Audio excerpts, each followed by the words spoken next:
Magandang araw mga kaibigan. Dumarami na ang taong bayan na nagigising sa katotohanan. Itong ginagawa ng mga mambabatas na kahit hindi nila trabaho, ginagawa nila. Nakakalimutan na nila yung main na trabaho nila eh. Pinapakialaman nila ang trabaho ng ibang branch of government. Ito, napakaganda ito. May pahayag si Vice Ganda na puno na rin siya siguro. May pahayag siya laban sa mga kongresista. Ito, post ni Lance Kurt Zimmerman Duterte. I don't know kung ano ba ito, how related kay BP Inday Sara kasi si BP is Sara Zimmerman Duterte. Ito naman si Lance Kurt Zimmerman Duterte. 12 minutes ago, bago lang ang kanyang post tungkol kay Vice Ganda. Merong pahayag ni Vice Ganda na nagustuhan niya. Sabi niya, "It's only now that I agree with you, Vice Ganda. You're good in this because now most of those in the Senate and Congress are the ones who are trying to bring down the Dutertes." Okay. So ito, pahayag ni Vice Ganda March 4, 2025, parang nailathala sa balita ng newspaper. Okay. Hinggil sa legislative branch ng pamahalaan. Ito yung pahayag ni Vice Ganda. Legislative. Iyon, yung branch ng Kongreso at saka ng Senado, di ba? Ang trabaho talaga nila ay gumawa ng batas. Kaya dapat ang iboboto natin sa Kongreso at Senado ay yung gagawa ng batas. Yung may alam na gawing batas at yung may planong gumawa ng batas. Dahil ang Kongreso at Senado, ang ginagawa po niyan talaga ay gumagawa ng batas, hindi nagbibigay ng ayuda. Okay? Galing. Sapul na sapul. So, wala na. Talagang yun na yung norm sa sosyedad natin yan sa Pilipinas, yung mga mambabatas na namibigay ng ayuda.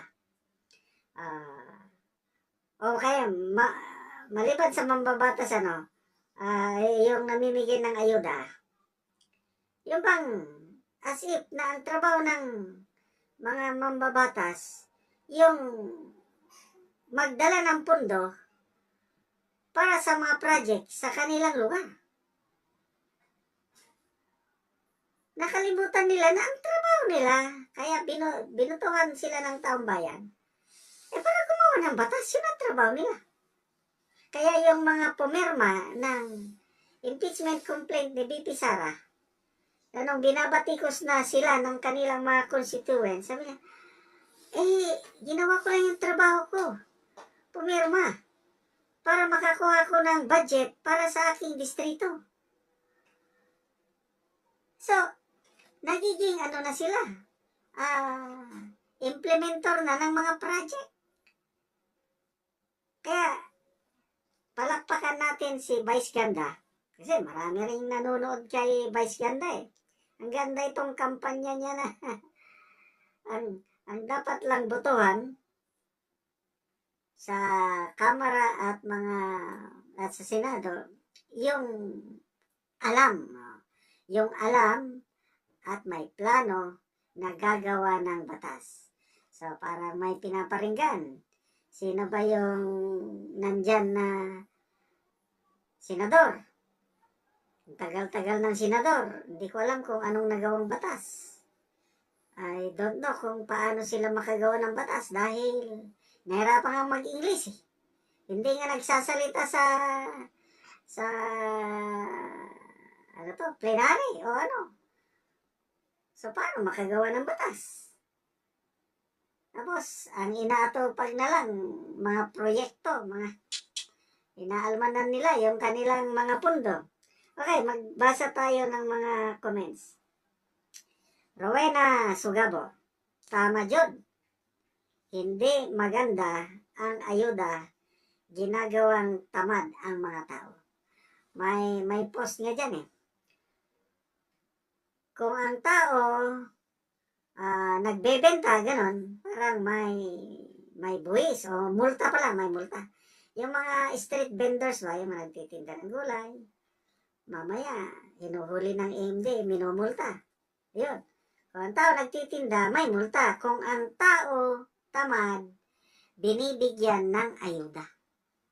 Grabing ko natin, nagiging ayuda nation na tayo. Gusto nila maging pobre palagi ang tao para umaasa lang sa ayuda.